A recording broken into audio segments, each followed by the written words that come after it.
In something of a surprise turn of events, Arc Raiders might just have become one of the most anticipated games of 2025. The developers, Embark Games, the makers of popular hilarious destruction FPS game The Finals, dropped their tech test for Arc Raiders at what turns out to be just about the most ideal time possible.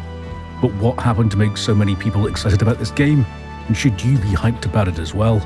I'm LCTR. If you're a fan of games like this, then please do tap the subscription button. And if you enjoy the video as well, the old thumb up too. I cover a variety of mainly FPS titles, so your support is very much appreciated. The Arc Raiders tech test number 2 was a closed test for this in-development extraction shooter.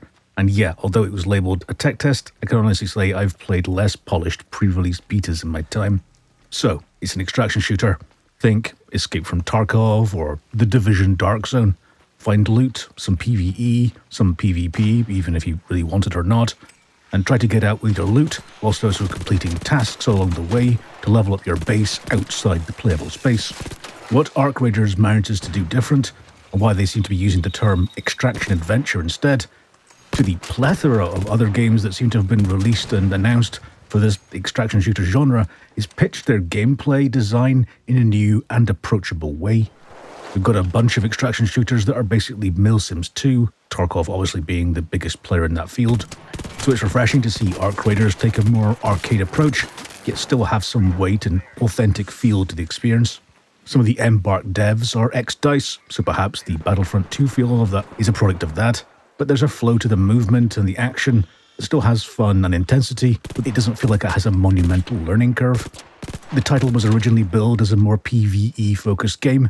The announcement trailer makes it look almost like a more Destiny-style game, to be honest.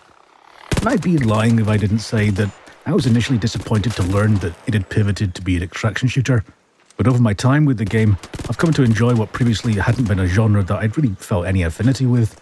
But I would temper that with the statement that I don't think I'd ever play this game solo. I need a squad to enjoy the tensions and struggle that this genre naturally creates. We can also talk about the elephant in the room. The recent beta for Bungie's Marathon was many people's first real glimpse at the title. I'll put my hands up and say I didn't play the beta, so I'm relying on reviews and word of mouth and people's opinions who I trust. I'd say that my impression of all that was that the general reaction wasn't entirely positive. There was some talk about being an early build, but with their announcement date being only around 4.5 months away, that doesn't seem to dovetail with that idea. Well, unless it wasn't representative of their current place in development. Again, that would seem odd if you're effectively showing your game for the first time. Anyhow, whatever the reason, the scene was set for gamers to be suddenly looking for a potential new title and enter the Arc Raiders tech test. From something as subjective as an overall impression from streamers on Twitch, I'd say that Arc Raiders went from something of an unknown quantity to being one of the most anticipated titles in just a few days. The extraction shooter genre is an interesting place in modern gaming at the moment. It seems to be the hot new thing that many prospective titles have latched onto, despite having been around for a while now. The number of titles choosing this path is slightly reminiscent of the flood of Battle Royale titles we saw after Fortnite really took that genre into the mainstream. I'd argue, though, that extraction shooters are too niche to really be the next mass market appeal genre. There's too much tension and potential loss in the gameplay loop for many people. I'd include myself in that category too. So it's perhaps telling how much I enjoyed playing the Arc Raiders tech test. The approachable route taken by Embark, linked with some interesting combat differences, leads to something that, in a group, I really had fun with. Fighting drones isn't new in games these days, but the patrolling nature of their movement linked with physicsy combat as you take out the propellers seems really fresh. If it's sometimes keeping your situational awareness of all the elevation around you could be a challenge if you're trying to be stealthy. There's clearly a lot of questions about the longevity of Arc Raiders 2. This was a tech test. We really don't have any indication of how much of the content is actually in the game we've seen. People were getting to the sort of end game of the tech test over the handful of days that it was open. And clearly these were people putting in a lot of hours. But how the game will keep people occupied months and years forward, I really can't comment on at the moment. The 3 maps we experienced in the test were varied and of high quality, but that initial aura of the design clearly can't last forever. So we have to consider how many maps might actually be in the game at release time.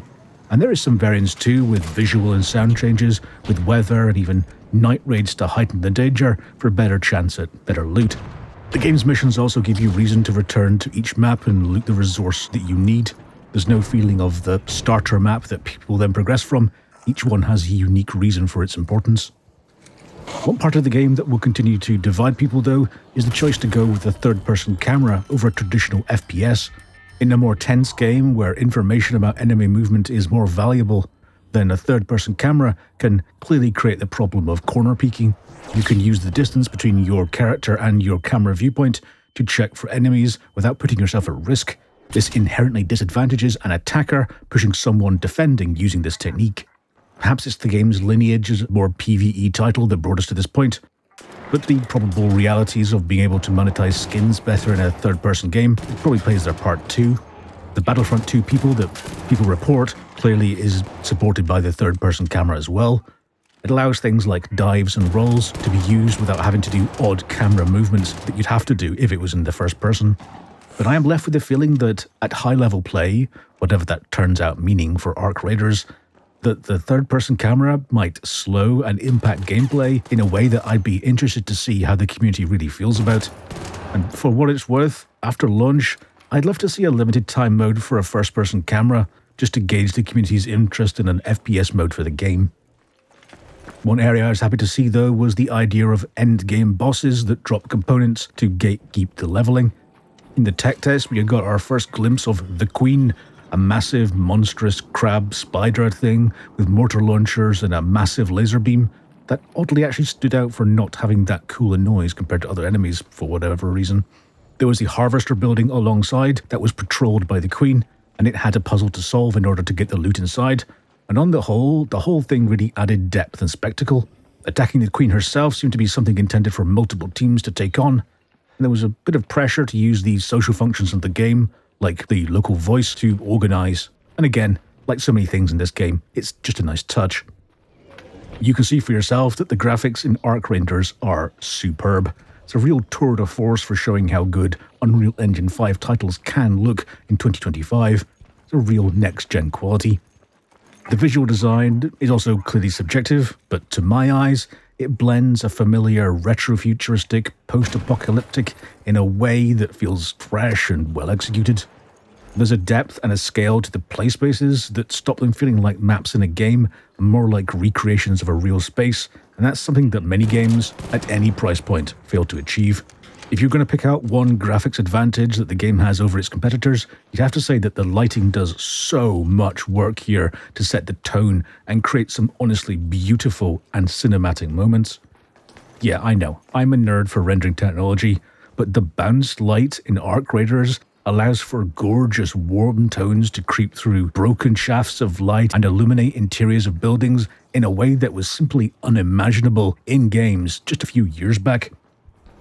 When ray tracing arrived in the gaming space, it was ridiculed for being a way to lower frame rates with, for better reflections. That now looks like the necessary steps for fledgling technology. It's allowed titles like Arc Raiders to play with the light and make the world look so much more believable and right, in a way that feels like, in the future, we'll see this as a landmark moment for games graphics. And although I mentioned UE5, I'm also not 100% confident on how Arc Raiders is using the usual headline technologies of Lumen for lighting and Nanite for managing the world level of detail. We'll talk more about performance in a minute, but the game seemed to run pretty universally well on hardware, even as old as a 1080 Ti graphics card. So to see some pretty noticeable pop-in from objects and level of detail changes as you move around the world means that those objects weren't using that headline Nanite technology. Perhaps the devs decided that using Nanite only for some objects, such as like the main landscape, was the way to go. But considering how next-gen the rest of the visuals, to see those classic gaming artifacts amongst the undeniable quality was a little surprising, even if it was just like a really minor thing. Maybe it's the style that really appeals to me, but the technical, design, and artistic achievements of Arc Raiders make it stand clearly out from the crowd. If you can think of another 2025 game that can trade blows with Arc Raiders for visual quality, then let me know in the comments below. As good as the graphics are, the sound design and mixing is working just as hard to create the Arc Raiders experience. The mixing, or balance, still sticks to something of a milsim-like recipe. Quiet sounds are quiet. Loud sounds, like explosions or guns firing in enclosed spaces, are very loud. It seems silly to point out, but many games try to uniformly level out their sounds. Not so for Arc Raiders. This is a visceral and engaging experience. The placement of these sounds in the world is a real highlight too. Distant battles sound epic, even if you can't see them, and they integrate into the world and make the place feel so alive. The reverb of sounds cascading around structures is something that I really adore in this sound design. Weapons fired in enclosed spaces or in warehouses sound hugely different. And then there's the small touches like having the proximity voice also be included in that reverb too. It's just a really great touch. The individual sound design elements are worthy of praise here too. The retro sci-fi noises that robots make as they move around, and particularly as they spot players, are charming as they are terrifying to hear when they're alerted to your presence. For example, I particularly love the Bastion robot. It has a deafening tone blare alarm that would be the most terrifying thing in the game if it wasn't then followed by a tsunami of thunderous gunfire from its minigun. That sort of tension creates a lot of fun in the game.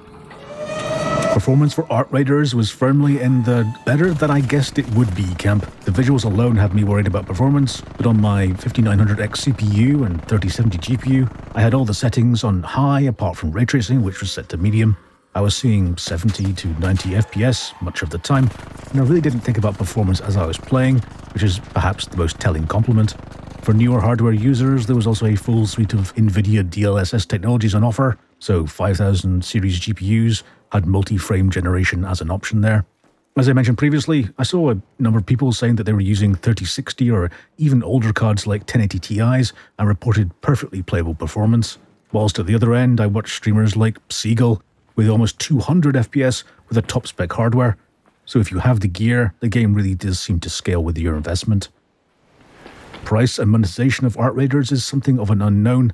There doesn't seem to be any sort of real definitive statement about final pricing, but the figure of $40 seems to have been blowing around now, though that does seem to be from a time before the Extraction Adventure label was actually being used. It's arguably difficult to increase the price from that original statement though, and clearly there could be special editions or whatever. I'm just wondering how that price would work when you have to win over mass market gamers who perhaps aren't as naturally drawn to the Extraction genre.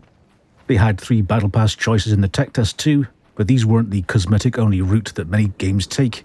These were gated pages of loot and cosmetics, so if they were wanting to push a cheaper sticker price and then monetizing this Battle Pass as it stands, then it might open them up to accusations of sort of pay to win, when that's clearly something they'd want to avoid. This monetization side of the game does feel like a region where devs haven't really shown their hand, and so hopefully we'll learn more about this in future tests and betas. My experience of the game as a whole was really that I'd really only play this game in a group, so I'd especially love to see a Steam option to buy a 3-pack of Arc Raiders at a discount price, or some other incentive like additional cosmetic currency or whatever. I feel like this would incentivize players to play the game together, and I'm guessing would be better for long-term engagement, so I hope the devs consider something like this. I don't mind admitting that I was interested and maybe even concerned with how Arc Raiders would land into the gaming space. It's another title in an arguably now saturated niche genre that many other titles have tried and failed to make decent waves in. I'm happy to say that I wasn't only wrong to be concerned about its reception, but was also wrong when I presumed that its pivot to be an extraction shooter would mean that the new gameplay wasn't for me. Embark have, with this tech test, shown themselves adept at treading a line between the hardcore shooter roots of the extraction shooter establishment and approachable gameplay that opens the genre to a wider player base. To wrap this gameplay in just about the best looking and sounding gaming experience around takes some real skill, commitment, and investment. There are questions for sure, but as far as expectations and hope that Embark might have had about the first public interaction to their game, well, I'm sure this blew those out of the water. Arc Raiders has gone from being an unknown quantity to arguably one of the most hyped games this year, and I'll certainly be keeping an eye on this breakthrough title. So what do you think about Arc Raiders? Are you a fan of extraction shooters? Are you a fan of the finals? Let me know all your powerful thoughts and opinions below by leaving a comment right now. Like always, I'll be reading every single one of them. Yes, even yours. If you did enjoy this video, please tap the thumb up and sub button. It supports the channel and helps me continue to make videos like this in the future, plus also telling you when the new ones are out. Thank you so much for watching, and I'll see you next time. Take care.